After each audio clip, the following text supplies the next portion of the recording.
Hello dear students, welcome to chemistry class and today we are going to do second lecture is matter around us pure and this is the fourth lecture. ठीक है, इससे पहले हम लोग ने 3 lectures में 3 videos में different topics discuss कर लिए थे. लाइक इंट्रोडक्शन हमने किया था मैटर का. ठीक है, कुछ कैरेक्टरिस्टिक प्रॉपर्टी थी, कुछ differences the elements and mixture में, दैन एलिमेंट्स कंपाउंड और उसके बाद होमोजीनियस एंड हेट्रोजीनियस मिक्सचर में. ठीक है, एंड जो आज का टॉपिक है वो है हमारा टॉपिक सॉल्यूशन. सॉल्यूशन है कितने टाइप के सॉल्यूशंस होते हैं, कंसंट्रेशन क्या होता है and some numericals we will also do. Okay, now solution. A solution is the homogeneous mixture of two or more compounds whose composition can be varied within certain limits. तो homogeneous mixture आप already last lecture में आप लोग ने देख लिया है कि होमोजीनियस मिक्सचर क्या होते हैं.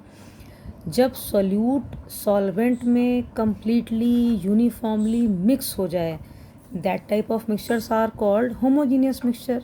लाइक सबसे सिंपल एग्जांपल आपने देखा होगा शुगर सॉल्यूशन का, जहाँ पे हम वाटर में जब शुगर को डिज़ोल्व करते हैं तो एक शुगर सिरप बन जाता है, शुगर सॉल्यूशन बन जाता है. तो जो सब्सटेंस जिसे हम बोलते हैं सॉल्यूट, जो लेस क्वांटिटी में होता है, लाइक शुगर वाटर में शुगर क्या है, शुगर इज़ सॉल्यूट, वो कम होती है. एंड वाटर क्या होता है, ज़्यादा होता है, जिसे हम सॉल्वेंट बोलते हैं. ठीक है, और जब हम दोनों को मिक्स कर देते हैं तब बनता है शुगर सॉल्यूशन. तो शुगर सॉल्यूशन क्या हो गया, sugar solution is homogeneous mixture of solute and solvent. Okay, अब यहाँ पे जो हम बात कर रहे हैं सॉल्यूशन की वो है बाइनरी सॉल्यूशन. बाइनरी सॉल्यूशन जहाँ पे ओनली 2 कंपोनेंट्स होते हैं, एक सॉल्यूट होगा और एक सॉल्वेंट होगा. तो अब हम टाइप्स देख लेते हैं कि सॉल्यूशन कितने टाइप्स के हो सकते हैं. जनरली आपने यही देखा है कि भाई सॉलिड वाटर में हम डिज़ोल्व कर दें, सॉलिड लिक्विड में डिज़ोल्व कर दें तो सॉल्यूशन बन जाता है. बट हमेशा ही ऐसा नहीं होता है कि सॉलिड ही सॉल्वेंट में डिज़ोल्व हो. कुछ ऐसे भी मिक्सचर होते हैं जहाँ पे गैसेस सॉल्यूशन होते हैं, कुछ लिक्विड सॉल्यूशंस होते हैं और कुछ सॉलिड सॉल्यूशंस होते हैं. तो वन बाय वन हम लोग देख लेते हैं. लाइक गैसेस सॉल्यूशन, जहाँ पे जो गैस है वो सॉल्वेंट है, मीन्स गैस ज़्यादा है और जो सॉल्यूट होगा वो कम क्वांटिटी में है. मे बी वो सॉल्यूट गैस हो सकता है, मे बी वो सॉल्यूट लिक्विड हो सकता है या फिर सॉलिड हो सकता है. मीन्स गैस ही गैस में डिज़ोल्व हो. लाइक एयर है, air is a mixture of different gases. तो उसमें जितनी भी गैसेस हैं वो सारी एक दूसरे में यूनिफॉर्मली मिक्स होती हैं. या फिर लिक्विड गैस में डिज़ोल्व हो, जैसे लाइक वाटर वेपर हैं. वेपर क्या होते हैं, गैसेस सब्सटेंस होते हैं. वो क्या है, वाटर वेपर, वाटर लिक्विड है. वो अगर एयर में सस्पेंडेड है तो ये वाला टाइप गैस और लिक्विड का कॉम्बिनेशन हो जाता है. या आपने डस्ट देखी है, डस्ट भी एयर में अगर होती है तो डस्ट तो सॉलिड होती है और एयर में गैसेस मिक्सचर होता है. तो जब सॉलिड गैस में डिज़ोल्व हो रहा है तो उसका एग्जांपल आप डस्ट दे सकते हैं. मीन्स ये जो सारे एग्जांपल हैं वो गैसेस सॉल्यूशन के हैं जहाँ पे गैस ज़्यादा क्वांटिटी में है. ठीक है, और उसमें कुछ अमाउंट सॉल्यूट का हो सकता है, वो किसी भी स्टेट में हो सकता है, सॉलिड, लिक्विड या फिर गैस. नेक्स्ट है हमारा लिक्विड सॉल्यूशन. अब लिक्विड सॉल्यूशन है, इसका मतलब लिक्विड ज़्यादा क्वांटिटी में है, जो ज़्यादा है वो सॉल्वेंट है. अब इस लिक्विड में मे बी कुछ अमाउंट गैस का डिज़ोल्व हो या कुछ अमाउंट लिक्विड का डिज़ोल्व हो या फिर सॉलिड का डिज़ोल्व हो. कुछ इसलिए बिकॉज ये सॉल्यूट है, सॉल्यूट हमेशा लेस होगा और सॉल्वेंट ज़्यादा है. तो लाइक CO2 इन वाटर, जैसे आपने देखा होगा जो कोल्ड ड्रिंक है, कोल्ड ड्रिंक में क्या होता है, जो लिक्विड कंटेंट है उसमें गैस डिज़ोल्व होती है.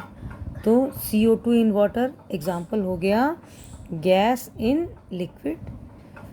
इथेनॉल इन वाटर, ये भी लिक्विड है, इथेनॉल भी और वाटर भी लिक्विड है. दोनों मिक्स हो जाएंगे तो liquid in liquid, that is liquid in liquid. ठीक है, may be milk in water, वो भी क्या है, मिक्सचर है, मिल्क भी लिक्विड है और वाटर भी लिक्विड है. या जो भी एग्जांपल दिया मैंने शुगर इन वाटर, शुगर क्या है, सॉलिड है और वाटर क्या है, लिक्विड. तो ये सॉलिड लेस अमाउंट में, लिक्विड ज़्यादा अमाउंट में। जब सॉलिड लिक्विड में डिज़ोल्व हो जाएगा तो इस टाइप के एग्जाम्पल को हम लिक्विड सॉल्यूशन में हम कंसीडर करते हैं। देन कुछ आपने एग्जाम्पल देखे होंगे या सुने होंगे, जैसे लाइक सॉलिड सॉल्यूशन, इसमें एलॉयज़ बहुत कॉमन है। एलॉयज़ क्या होते हैं? जहाँ पे सॉलिड ही ज़्यादा क्वांटिटी में होगा और सॉलिड ही कम क्वांटिटी में होगा। लाइक जैसे ब्रास है, जिसे हम पीतल कहते हैं हिंदी में। तो alloys solid in solid, copper और जिंक का जो कॉम्बिनेशन होता है, कॉपर एंड जिंक, ये क्या है? ब्रास है। ब्रास एलॉय है, ये भी सॉलिड, ये भी सॉलिड, तो सॉलिड सॉल्यूशंस का एग्जांपल हो जाएगा। या आप आगे हायर क्लासेस में पढ़ेंगे, sodium with mercury, mercury liquid होता है, सोडियम सॉलिड होता है, ये भी एग्जांपल सॉलिड सॉल्यूशन में आ जाते हैं। ऐसे पैलेडियम है सॉलिड और हाइड्रोजन है गैस, सॉलिड इन गैस, ये भी इसका एग्जांपल हम सॉलिड सॉल्यूशन में देख सकते हैं। मीन्स सॉल्यूशन जनरल क्या है? सिंपल, सॉल्यूट जब हम सॉल्वेंट में डिज़ोल्व करते हैं तो सॉल्यूशन बन जाता है। और ये कितने टाइप के सॉल्यूशन हो सकते हैं? गैसियस सॉल्यूशन, लिक्विड सॉल्यूशन या फिर सॉलिड सॉल्यूशन। कभी आपने देखा होगा एक्वस सॉल्यूशन की बात करते हैं। एक्वस मीन्स वाटर जब सॉल्वेंट होगा, मतलब सॉल्वेंट वाटर है और सॉल्यूट कुछ भी हो सकता है, तो उस टाइप के सॉल्यूशन को हम एक्वस सॉल्यूशन कहते हैं। और जो विदाउट वाटर हैं, वाटर की जगह कोई और हम सॉल्वेंट ले लें, लाइक बेंजीन ले लें, ईथर ले लें, ऐसे सॉल्वेंट जहाँ पे पानी नहीं होगा, उस टाइप के सॉल्यूशन को हम नॉन एक्वस सॉल्यूशन कहते हैं। ओके, नाउ हम बात कर लेते हैं कंसंट्रेशन ऑफ सॉल्यूशन। अब कंसंट्रेशन सॉल्यूशन का क्या होता है? तो concentration of solution is the amount of solute present in the given quantity of the solution. Means किसी भी सॉल्यूशन में कितना सॉल्यूट प्रेजेंट है वो उस सॉल्यूशन का कंसंट्रेशन बताता है। ठीक है, लाइक अब अगर हम शुगर की बात करते हैं, शुगर इन वाटर, और शुगर इन वाटर जब हम डिज़ोल्व करते हैं शुगर को वाटर में तो शुगर सॉल्यूशन बन जाता है। तो अगर शुगर का क्वांटिटी बहुत ज़्यादा है, सॉल्यूट की क्वांटिटी अगर ज़्यादा है वाटर में, तो वो जो सॉल्यूशन बनेगा वो बहुत ही ज़्यादा कंसंट्रेटेड सॉल्यूशन होगा।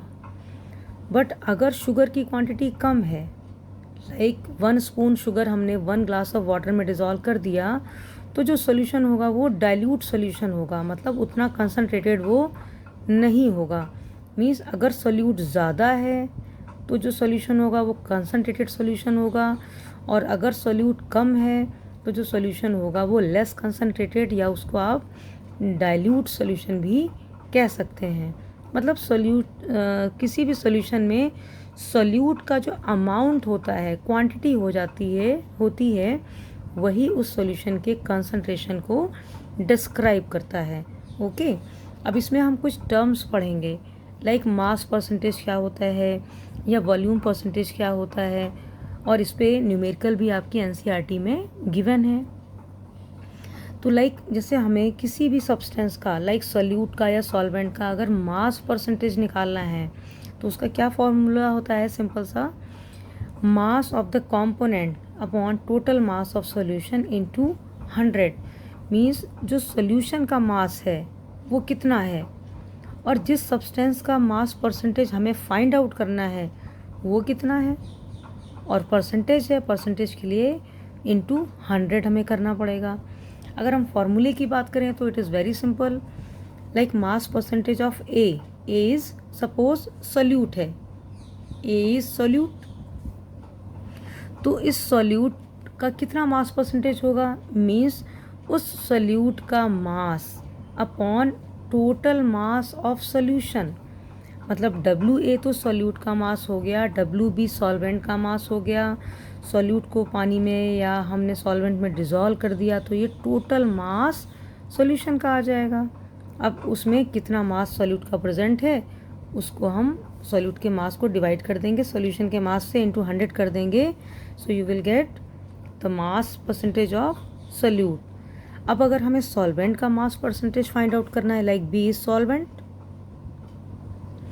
तो हम जिसका मास परसेंटेज हमें फाइंड आउट करना है उसी का हम मास ऊपर रख लेंगे, ठीक है। इस टाइम हमने डब्ल्यू बी ऊपर रखा है, W B is the mass of the solvent, and नीचे वही रहेगा same, total mass of solvent into 100। और इस तरीके से हम सॉल्यूट एंड सॉल्वेंट दोनों का mass percentage easily find out कर लेंगे। इसका एक सिंपल सा एग्जांपल भी दे सकते हैं हम, लाइक 10% शुगर सॉल्यूशन है। अब 10% का क्या मतलब है, mass of sugar is 10 gram and mass of sugar plus water is 100 ग्राम। मतलब 100 gram is the mass of solution, क्योंकि शुगर और वाटर को हम सॉल्यूशन बोलते हैं। 100 ग्राम सॉल्यूशन का मास है, उसमें हमने जो शुगर ली है वो सिर्फ 10 ग्राम है, ठीक है। इसका मतलब 100 में 10 ग्राम शुगर है तो बचा हुआ वाटर ही तो होगा, तो 100 माइनस 10 हो जाएगा 90 ग्राम वाटर। यानी कि 10 ग्राम शुगर को हमने 90 ग्राम वाटर में डिज़ोल्व किया तो बन गया 100 ग्राम ऑफ सॉल्यूशन। अब इसका परसेंटेज कैसे निकालेंगे, फॉर्मूला हमारा वही लग जाएगा। तो डब्ल्यू ए सपोज हमारा यहाँ पे शुगर का मास है 10 ग्राम, और नीचे हमारा सॉल्वेंट का और शुगर दोनों का मास है, मीन्स 10 प्लस 90, तो 10 अपॉन में 100, ठीक है। और परसेंटेज निकालना है तो इंटू 100 तो हमें फिर से करना ही पड़ेगा। 100 कैंसल आउट हो गया और मास परसेंटेज आ गया हमारा शुगर का 10%। अगर हमें वाटर का निकालना है तो 90% वाटर हो जाएगा, ठीक है। इस तरीके से हम मास परसेंटेज फाइंड आउट कर सकते हैं। अभी एक एनसीईआरटी का एग्जांपल है आपकी एनसीईआरटी की बुक में।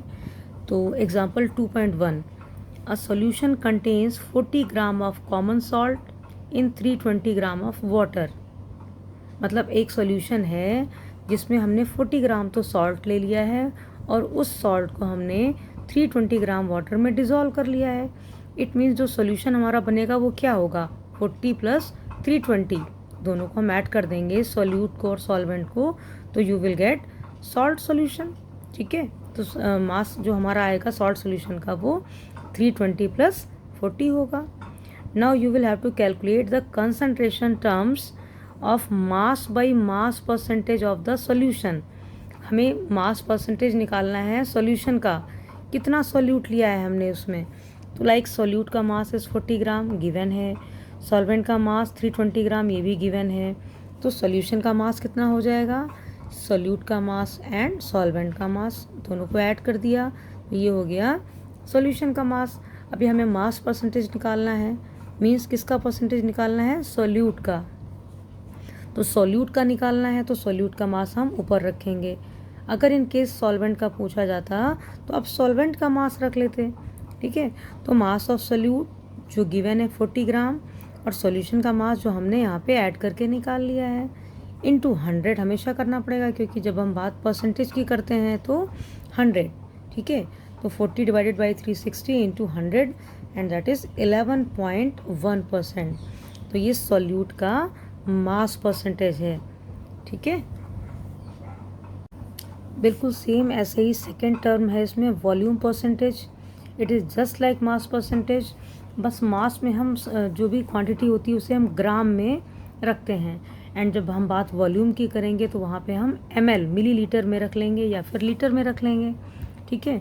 तो volume percentage of component is equal to volume of that component upon volume of solution into 100।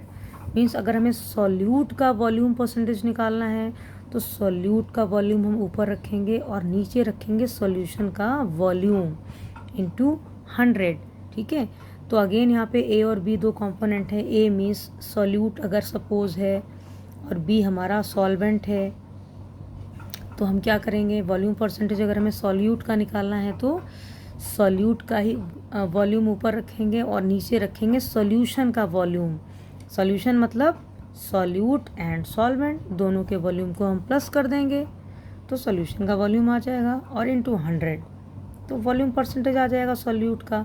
अगर हमें सॉल्वेंट का निकालना है तो हम फिर सॉल्वेंट का वॉल्यूम ऊपर रखेंगे एंड अपॉन में वॉल्यूम ऑफ सॉल्यूशन इंटू 100।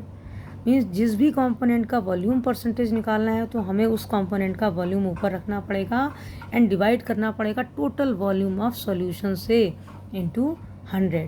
ठीक है, तो इस तरीके से हम न्यूमेरिकल भी सॉल्व कर सकते हैं और डिफरेंट टर्म्स भी आपको क्लियर हो गए होंगे आई होप।